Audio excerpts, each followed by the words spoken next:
Hello everyone, Doug Simonian over at New York Metro Weather with your latest energy and ag weather video update. We're going to be talking about the today's 12Z GEFS and its overview of the pattern and its progression, and then get into some correlations with the atmospheric angular momentum and how that relates to the forecast for July. So we'll get started by taking an overview of the GEFS for right now, and we see something we've been talking about at length now, the reinforcement of the central U.S. trough underneath this eastward moving ridge. That's going to lead to more widespread rains over much of the ag belt over the next couple of days. And the main story in the medium range is how, as that trough weakens as it moves east, it's going to give way to a bigger heat dome across much of the eastern U.S., but still in the short to medium term, definitely cooler and wetter weather will still be the main story across much of the ag belt from that trough. And then as that trough weakens, we get the more of the classic trough west ridge east pattern. And that will bring widespread heat, 90s, even hundreds possible in much of the heartland into the northeastern U.S. And this trough is trending stronger on a lot of the models as well. And that's going to lead to some cooler weather in the western ag belt and parts of the northern ag belt as well. And along the periphery of this ridge and downstream the trough, you get a nice juxtaposition of dynamics and heat and moisture to yield a widespread amount of precipitation in the northern ag belt, potentially into parts of the upper Midwest as well, and maybe riding the U.S.-Canadian border into northern New England. So that's certainly something to watch for rain over the next several days. But then again, the main story, this big giant heat ridge in the heartland into the northeast U.S.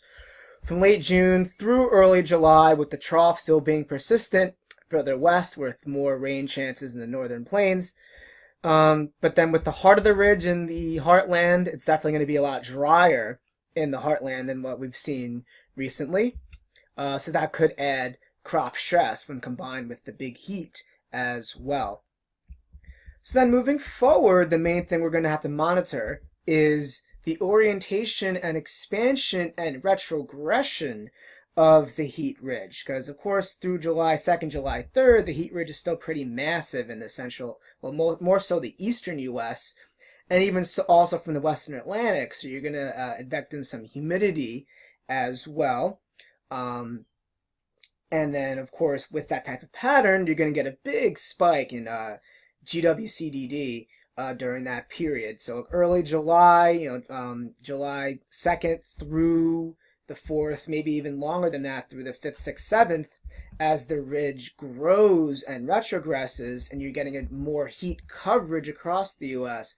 This is when we think the heat will peak from a nationwide perspective, and we do expect the models, particularly the EPS, to get warmer with its CDD forecasts as we get closer to the period in question, because the initial pattern with the trough has more cool risks in parts of the northern plains and the western ag belt, with the heat more so being centered in just the eastern U.S.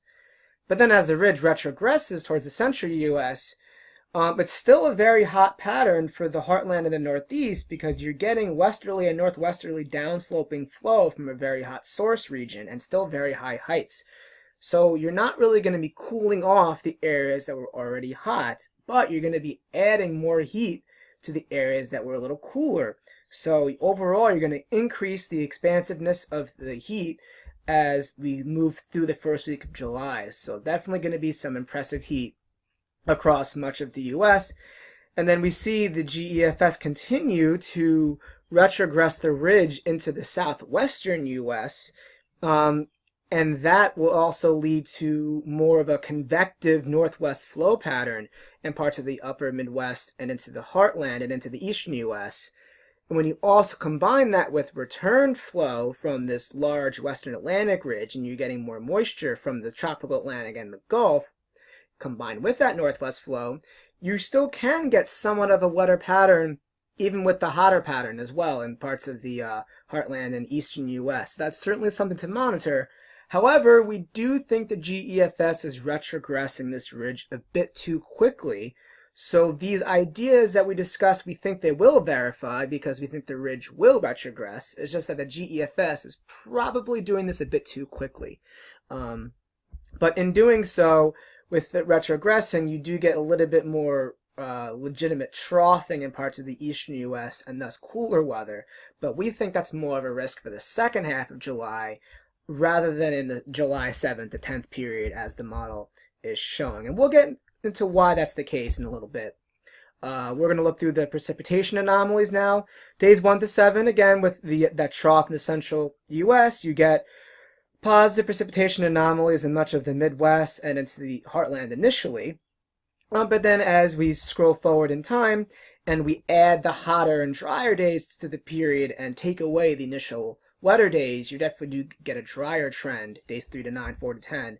And then you also get a drier trend in the central and southern ag belt as the ridge begins to retrogress. But then the northern plains, with that troughing feature still being pretty persistent, and you get the periphery of the ridge with the moisture, definitely is a pretty wet signal for the northern plains and into the upper Midwest as well. And then moving days 5, and then pretty dry in the eastern U.S. initially. But then days 6 to 12, 7 to 13, 8 to 14, we get more wet weather in the eastern U.S. from that northwest flow interacting with the return flow. So that's something to watch as well. But again, the GEFS is probably a bit too quick with making the transition, but those ideas on their own are something to monitor later in the month. 24-hour increments of precipitation, we see certainly the wet weather, as we discussed, in much of the heartland over the next few days, moving into the northeast.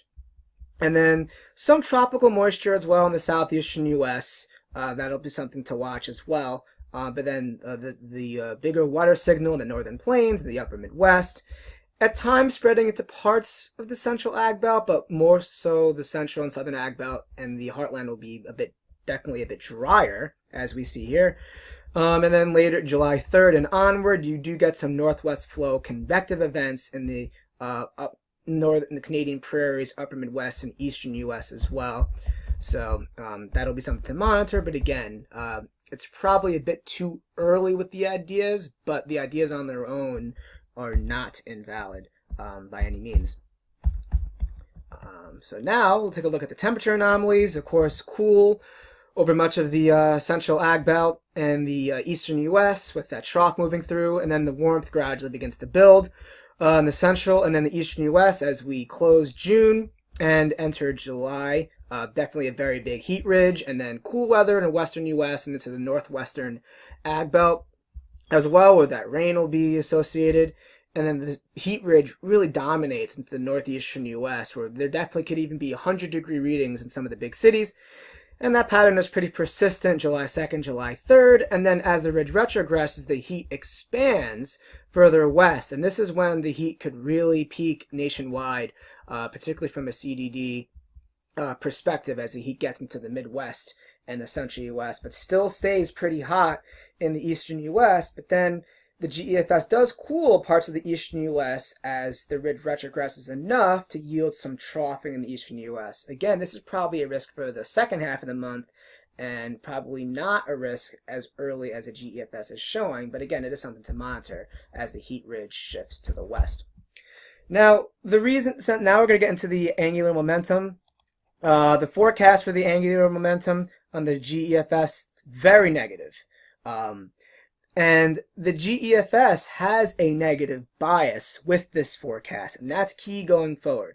Yes, the AAM will definitely be solidly negative the next couple of weeks, and that is going to be a big driver to the pattern. But if we assume it's too negative, and it will instead just be modestly negative, we can make adjustments to the following correlation plots that we will be showing.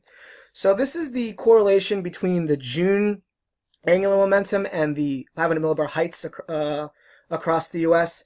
So I'll reverse the color bar so that we show that negative atmospheric, negative AM means higher heights and warmth. And then, so that means we see a reverse correlation, right? So if the AM is very negative in June, you get more ridging in the eastern U.S. and troughing in the northwestern U.S. And that's kind of what's happening to end June, so it fits that well. Not perfectly, but it fits it pretty well. Moving to July, I use a 30-year base period because I think it's a good representation of the current data while also having history and perspective. You see the correlation with the heat ridge shifts well to the west into the Rockies, and that means inherently a negative AAM July pattern will favor a heat ridge in the Rockies, right? And with the GEFS having a negative bias with the AAM, it's more likely to shift the ridge into where the AAM is quote-unquote telling it to. So if the AAM is a little bit less negative, this correlation won't be as strong. So the heat ridge will thus not move to the west as quickly. But again, it still is negative, and the ridge still will retrogress, so these ideas probably will eventually verify with more ridging in the west and more troughing in southeast Canada and a bit cooler weather in the east the second half of July. But we can also take a look at the temperature correlations. Obviously, warmth across much of the western and central U.S. Eastern U.S. a little bit cooler, but still not an overly cool pattern. Again, this is not necessarily warm versus cool. It is a correlation plot, so this also just means that the correlation is a bit more mixed. But with the ridge moving to the west, you still can get that warmth from northwest flow on the periphery of the ridge from downsloping from a warm source region. So yes, while the second half of July will be cooler in the eastern U.S. in the first half, we don't necessarily see an overwhelmingly cool pattern. But again, definitely a shift to cooler and wetter risks in the eastern U.S.